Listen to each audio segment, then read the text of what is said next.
aí, gente bonita? E se eu dissesse pra você que a salvação é tão simples que qualquer programa de computador salva alguma coisa? O quê? Tá, posso ter exagerado na figura de linguagem, mas ainda assim a salvação é uma coisa tão simples que é até esquisito eu ter que ficar explicando isso em um vídeo. Mas o que eu preciso explicar pra você é que todo mundo tem direito à salvação. É isso aí, você ouviu direito. Todo mundo tem direito à salvação. E tanto é assim que até mesmo Adolf Hitler tem um lugar reservado no céu. É isso aí, ele tem uma cadeira cativa lá. Ou melhor dizendo, ele tem até mesmo direito a um quarto. E provavelmente deve ter uma plaquinha com o nome dele na porta desse quarto. E é nesse clima gostoso de suspense que eu acabei de criar que eu quero falar exatamente sobre a salvação, ou se você preferir, o direito de ir para o céu. Primeiro, eu queria aqui deixar claro que sim, um dia eu também aprendi isso errado. E também achei que o fato da pessoa ser boazinha já era mais que suficiente para ela ir pro céu. Mas por incrível que parível, o direito à salvação é tão amplo e tão abrangente que você ganha direito a ir pro céu toda vez que você acorda. Você saiu da cama, você já sai salvo, prontinho para ir pro céu. Mas como nem tudo são flores nesse mundo, o problema maior não é você ser salvo, é você manter a salvação. Meu Deus! Pois é, Disson, o problema maior de você ter a sua salvação garantida assim que você acorda é que você também tem garantido o direito de perder a sua salvação enquanto você está acordado. Você sabe, né? Aquela fila do supermercado que começa a demorar muito para andar e você começa a xingar o caixa. Aquele momento que você está dirigindo um carro e aí você é fechado por um motoboy ou por outro carro e aí você começa a discutir com essa pessoa no semáforo. Ou às vezes é quando você provoca o problema, sabe? Quando você começa a querer irritar os outros. E é claro que aqui eu tô pegando coisas bem básicas, porque tem gente que consegue ser bem mais avançado nessa questão. Como por exemplo, aquele pessoal que acorda querendo sequestrar, roubar, matar. Eu acredito até que tem gente que mal tira o pé da cama e já perdeu a salvação ali mesmo. Então, repito, salvação existe para todo mundo, desde a pessoa mais bacana até a pessoa mais horrorosa. E ninguém pode tirar esse direito das pessoas, porque esse direito foi concedido por Deus. Assim como ninguém consegue tirar o direito da pessoa escolher não ir para o céu. Também é um direito dado por Deus. Também tem mais uma coisa que eu queria falar sobre a salvação e que vai parecer engraçado, mas é importante você ouvir essa frase até o fim. A salvação tem um preço. É o quê? Pois é, Disson, a salvação tem um preço. E esse preço é muito alto. O preço é a sua vida.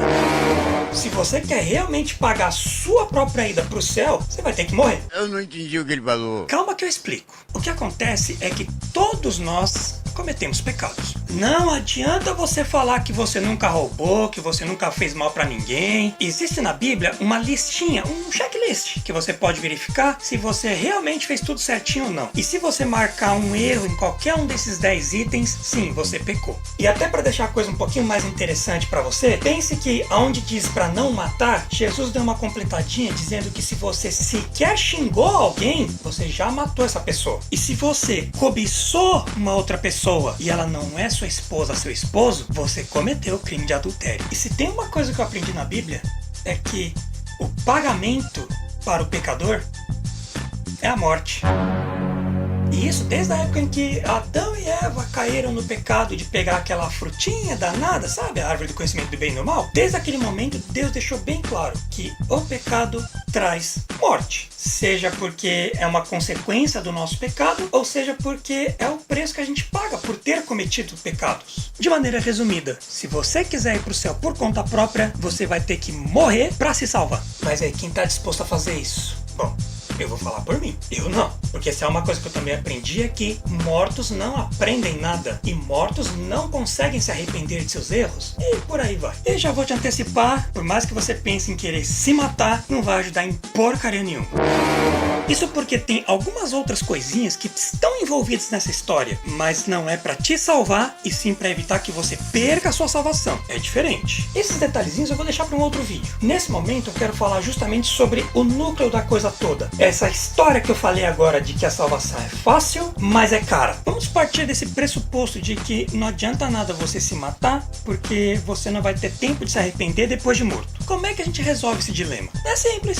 Arruma um substituto. Mata todo mundo! Segura a faca Não é assim. Existem certos critérios que esse seu substituto precisa atender. O primeiro deles é ser puro, ou seja, alguém que nunca cometeu pecados. O segundo critério é ser perfeito. E digamos que eu não estou falando apenas de defeitos físicos, mas também de defeitos de caráter. E terceiro, digamos assim, que ele não pode se opor a morrer por você. Então se for alguém que de repente fala assim, não sei não, acho que não vale a pena, então esse alguém já não serve. Então Deus encontrou um substituto adequado há um tempo atrás. Foi quando ele instituiu o sistema sacrificial lá no deserto, quando o povo estava fugindo do Egito, com o tal do santuário terrestre. Eu também vou falar de santuário num outro vídeo com bastante detalhe. Mas para esse vídeo, de uma maneira bem resumida, a gente pode colocar exatamente dessa forma. Os animais que morriam no lugar do pecador. E é nesse momento que eu preciso abrir o coração para vocês e confessar um pequeno engano. Eu também entendi errado o sistema sacrificial. A primeira vez que eu vi isso na Bíblia, eu entendi que dependia de esforço humano para que cada ser humano pudesse encontrar a salvação. E eu também não culpo quem entendeu isso quando leu a primeira vez sobre esse assunto,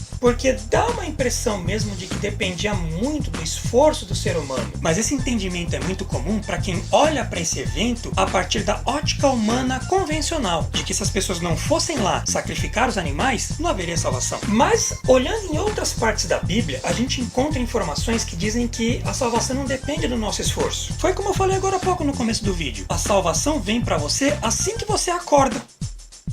Que esforço teve nisso? Então, se você tirar o esforço humano da equação, o que resta é alguém morrendo de forma substitutiva. É claro que quando eu falo de alguém, eu não estou falando de alguém ser humano, eu estou falando de outro ser vivo. No caso do santuário terrestre, eram aceitos cordeiros, ovelhas, carneiros, bodes, touros e até mesmo pomba, mas era sempre tudo ligado a uma morte substitutiva. A ideia não era fazer valer o esforço humano, mas fazer valer o fato de que alguém precisou morrer para que um ser humano se salvasse e tivesse a chance de se arrepender de seus pecados e não cair mais neles. Em resumo, eu posso falar para você com toda certeza que se há uma coisa que eu aprendi na Bíblia é que nunca existiu salvação por esforço físico, por esforço humano, mas sempre teve a morte substitutiva, ou seja, outro ser vivo morre para que o pecador viva. O problema é que o ser humano é muito criativo e deram um jeito de burlar esse sistema, porque começaram a pensar exatamente isso lá naquele tempo, de que o esforço é que valia. E é aí que esse sistema precisou ser substituído por outro. E foi aí que Deus fez uma troca. Tirou esse negócio de animais morrendo e pôs um humano morrendo no lugar dos outros. Mas não bastava ser um ser humano qualquer, como eu já falei. Ele tinha que ser perfeito, ele tinha que ser puro e ele tinha que querer fazer isso por nós. E na verdade ele tinha que ser um Deus. E foi isso que Deus fez. Ele morreu por você, por mim e por qualquer ser humano que você já tenha conhecido, visto ou ouvido falar. Seja ele bom, seja ele mau. Resumindo, Deus decidiu colocar o Filho dele para morrer aqui por nós. E é aí que entra Jesus nessa história toda. Jesus se tornou literalmente esse cordeiro, esse touro, essa ovelha, essa pomba que eram sacrificados lá no deserto. E ele passou a ser um sacrifício único, em que ninguém tem como negociar, mas todo mundo pode aceitar e receber as bênçãos da morte dele, como sendo uma forma de fazer a gente encontrar a salvação. Ou como já falei no vídeo todo, a salvação já veio. O que a gente faz é não perdê-la através da morte de Jesus. Isso porque, literalmente, a morte de Jesus se tornou um cheque pré-datado, vai. E aí, ao invés de você ter que morrer para poder saldar essa dívida, Jesus morreu no seu lugar, literalmente. Mas, infelizmente, assim como um cheque pré-datado, você precisa aceitar esse cheque e você precisa sacá-lo, ou no mínimo depositar na tua conta. Se você simplesmente vê esse cheque, põe numa mesa e fala, depois eu vejo isso, você pode se tornar uma daquelas pessoas que eu acabei de falar, que mal tira o pé da cama e já está perdendo a salvação. E antes que alguém pergunte, Deus não vai forçar ninguém a ir para o céu. Cada um precisa escolher por si se quer ou não aceitar esse cheque pré-datado. Se você aceitá-lo, ele é nominal, não está cruzado, você pode sacá-lo e usá-lo sempre que precisar. Mas, infelizmente, ele também tem data para expirar. Então, como eu já falei em outros vídeos, é uma questão de escolha. Você precisa escolher. Está na tua mão. Você pode aceitar esse cheque, fazer bom uso dele e evitar a morte eterna e ter a facilidade de ir para o céu. ou você pode seguir tua vida. Enfim, é mais uma coisinha que eu aprendi na Bíblia. E ainda tem muitas outras aí pela frente, ok? Se Deus quiser, eu vou trazer mais dessas informações para você. Tá bom? Um abraço.